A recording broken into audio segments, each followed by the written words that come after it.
আউযু বিল্লাহি মিনাশ শাইতানির রাজিম। বিসমিল্লাহির রহমানির রহিম। পরম করুণাময় আল্লাহর নামে শুরু করছি। এখন যে বিষয়টা আপনাদের সামনে আমি তুলে ধরব, এই গল্পটা বা কোরআনের এই কাহিনীটা আমি কয়েকটি পর্বে আলোচনা করব। আপনারা অবশ্যই চেষ্টা করবেন প্রত্যেকটি পর্বগুলো দেখার জন্য। এখানে অনেক কিছু শিক্ষানীয় আছে, যে বিষয়টা আমি আপনাদের সামনে তুলে ধরব। আদম আলাইহিস সালাম মৃত্যুর পরে যতটুকু ধারণা করা যায়, প্রায় 8 থেকে 10,000 বছর, প্রায় 8 থেকে 10,000 বছর পরে নূহ আলাইহিস সালামকে দুনিয়াতে প্রেরণ করা হয়।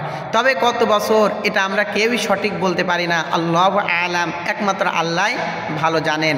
তাফসীর কারকরা বিভিন্ন ধারণার উপরে এই কথাগুলো লিখেছেন যে আদম আলাইহিস সালামের পরে প্রায় 8,000 থেকে 10,000 বছর পরে নূহ আলাইহিস সালামের পৃথিবীতে আগমন ঘটে এবং নূহ আলাইহিস সালাম সর্বপ্রথম নবী, যে নবী পৃথিবীতে মানুষকে দ্বীনের পথে দাওয়াত দেন, নবী ও রাসূল, সর্বপ্রথম নবী রাসূল, যিনি সর্বপ্রথম পৃথিবীর বুকে মানুষকে দ্বীনের পথে দাওয়াত দেন। আর নূহ আলাইহিস সালাম তিনি দীর্ঘ প্রায় 950 বছর ধরে মানুষকে দ্বীনের পথে দাওয়াত দেন। আল্লাহ পাক এই দীর্ঘ আলোচনা আমাদেরকে জানিয়েছেন। এখান থেকে আমাদেরকে শিক্ষা নেওয়ার জন্য কিভাবে মানুষকে দাওয়াত দিতে হবে, কিভাবে মানুষের সাথে কথা বলতে হবে, এই কথাগুলো আল্লাহ পাক আমাদেরকে জানিয়েছেন। নূহ আলাইহিস সালাম সম্পর্কে রাসূলুল্লাহ সাল্লাল্লাহু আলাইহি সাল্লাম বলেন, পৃথিবীতে সর্বশ্রেষ্ঠ 5 জন নবী, পৃথিবীতে অগণিত নবী রাসূল আছে, তার ভিতরে 5 জন সর্বশ্রেষ্ঠ নবী রাসূল। আল্লাহ রাসূল সাল্লাল্লাহু আলাইহি সাল্লাম বলেন 5 জন সর্বশ্রেষ্ঠ নবী রাসূলদের মধ্যে আছেন নূহ আলাইহিস সালাম, ইব্রাহিম আলাইহিস সালাম, মূসা আলাইহিস সালাম, ঈসা আলাইহিস সালাম, হযরত মুহাম্মদ সাল্লাল্লাহু আলাইহি সাল্লাম। এই 5 জন সর্বশ্রেষ্ঠ নবী রাসূল, তার ভিতরে সর্বশ্রেষ্ঠ হযরত মুহাম্মদ সাল্লাল্লাহু আলাইহি সাল্লাম। নূহ আলাইহিস সালামকে আল্লাহ পাক দুনিয়ার বুকে প্রেরণ করলেন। তিনি মানুষকে যে দাওয়াত দিলেন, এই দাওয়াতের কথাগুলো আল্লাহ পাক বিশ্ববাসীকে আমাদেরকে জানিয়ে দিয়েছেন। তিনি কিভাবে মানুষকে দাওয়াত দিলেন। আল্লাহ পাক কোরআনে কারিমের ভিতরে সূরা নূহ, সূরা হুদ, সূরা মুমিনুন, সূরা সফি, কয়েকটি সূরার ভিতরে নূহ আলাইহিস সালামের কথাগুলো আছে। বিশেষ করে সূরা নূহ, সূরা হুদ, এই দুইটা সূরার ভিতরে ব্যাপকভাবে আল্লাহ আলোচনা করেছেন। আল্লাহ পাক কোরআনে কারিমের ভিতরে বলেন, ইন্না আরসালনা নূহান ইলা কওমিহি আন আনযির কওমাকা মিন ক্বাবলি আইয়াতিয়াহুম আযাবুন আলীম। আল্লাহ পাক বলেন, নিশ্চয় আমি নূহ আলাইহিস সালাম তার কওমের প্রতি, তার জাতির কাছে আমি নবীকে উপরে প্রেরণ করেছিলাম। নূহ আলাইহিস সালাম তার জাতিকে সতর্ক করলেন যে আমি তোমাদের জন্য কঠিন একটা দিনের আশঙ্কা করতেছি। তোমরা যে বিভিন্ন অপরাধে লিপ্ত আছো, এই বিভিন্ন অপরাধে লিপ্ত থাকার কারণে আমি তোমাদের জন্য ভয়ঙ্কর একটা কঠিন একটা শাস্তি আসবে, এমন একটা দিন, এমনটা দুনিয়ার বুকেও শাস্তি, আখিরাতেও শাস্তি, এমন বিষয় আমি তোমাদেরকে সতর্ক আশঙ্কা করতেছি। এরপরে নূহ আলাইহিস সালাম বললেন, ক্বাল ইয়া কওমি ইন্নী লাকুম নাযীরুম মুবিন, হে আমার জাতি, আমি তোমাদের কাছে একজন স্পষ্ট সতর্ক বার্তা, আমি তোমাদেরকে সতর্ক করতে এসেছি। অর্থাৎ তোমরা যে ভুল পথে আসো, তোমরা যে খারাপ পথে আসো, এই খারাপ পথ থেকে ফেরানোর জন্যই আমি তোমাদেরকে সতর্ক করতে এসেছি। এরপরে নূহ আলাইহিস সালাম তাদের সতর্ক করে বললেন, আনি ইবুদুল্লাহ ওয়াত্তাকুহু ওয়া আতিউন, আনি ইবুদুল্লাহ, এক আল্লাহর ইবাদত করো, ওয়াত্তাকু, এক আল্লাহকেই ভয় করো, ওয়া আতিউন, আর একমাত্র আল্লাহরই আনুগত্য করো। কয়টা কথা বললেন? 3টা কথা। এক আল্লাহকে ইবাদত করো, এক আল্লাহকে ভয় করো এবং একমাত্র আল্লাহকে আনুগত্য করো। তোমরা যদি এই কাজগুলো করো, তোমাদের রব কি করবে দেখো, ইয়াগফিরু লাকুম মিন যুনুবিকুম ওয়া আখিরুকুম ইলা আজালিম মুসাম্মা, তোমাদের রব তোমাদের জীবনের সকল গুনাহ মাফ করে দেবেন। সুবহানাল্লাহ। তোমরা যদি আল্লাহর ইবাদত করো তাহলে তোমাদের জীবনের সকল গুনাহ আল্লাহ মাফ করে দেবেন এবং তোমাদের নির্দিষ্ট একটা সময় অবকাশ দেবেন, অর্থাৎ তোমাদের নির্দিষ্ট একটা হায়াত, একটা সময় দেবেন, পৃথিবীতে তোমরা এই সময় পর্যন্ত থাকতে পারবা, এই অবকাশটা তোমাদেরকে দিবেন।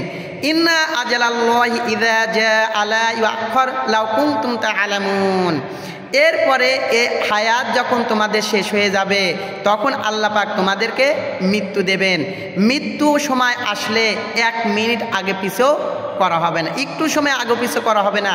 মৃত্যু সময় আসলে আল্লাহ তোমাদেরকে মৃত্যু দিয়ে দেবেন যদি তোমরা বুঝতে পারো। এরপরে যখন তাদেরকে নূহ আলাইহিস সালাম এভাবে করে দাওয়াত দিতে লাগলেন, এই রকম কথা বলতে লাগলেন, তখন তারা কি করলেন?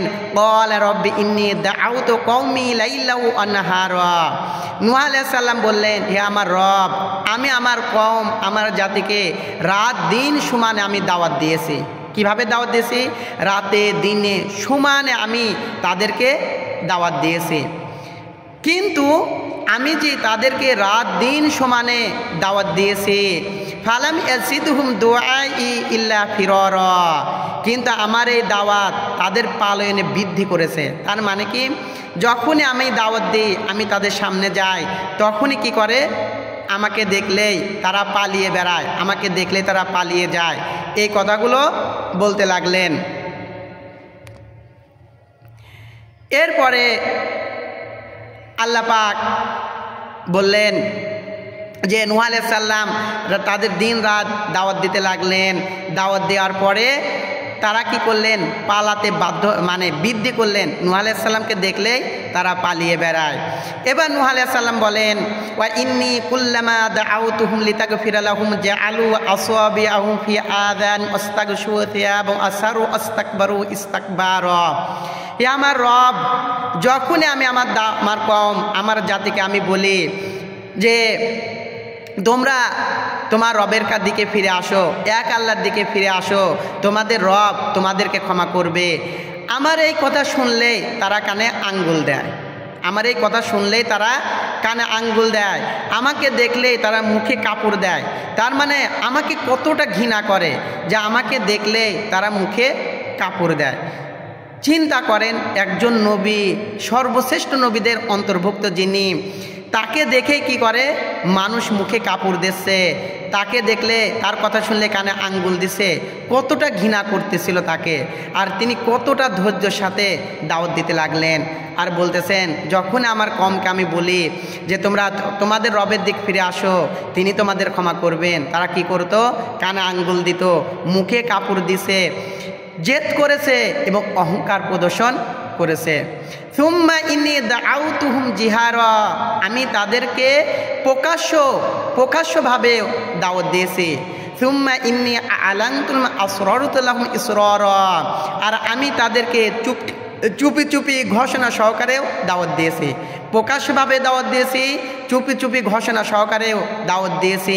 ফাকুলতু আস্তাগফিরু রাব্বাকুম, আর বলছি তোমাদের রব তোমাদের ক্ষমা করবে। ইন্নাহু কানা গফফারা, নিশ্চয় তোমাদের রব তোমাদের জন্য অত্যন্ত ক্ষমাশীল। যদি তোমরা কি করো? নূহ আলাইহিস সালাম বললেন, যদি তোমরা আল্লাহর কাছে ক্ষমা চাও তাহলে আল্লাহ পাক তোমাদের কি করবেন তোমরা দেখো। নূহ আলাইহিস সালাম বললেন, যদি তোমরা আল্লাহর কাছে ক্ষমা চাও, আল্লাহর কাছে প্রার্থনা করো, এই বিষয়গুলো তিনি তার জাতিকে বলতে লাগলেন। আল্লাহ তোমাদেরকে কি দিবেন এই বিষয়টা আমি পরের পর্বে আবার আলোচনা করব। আপনারা অবশ্যই চেষ্টা করবেন পরের পর্বটা দেখার জন্য।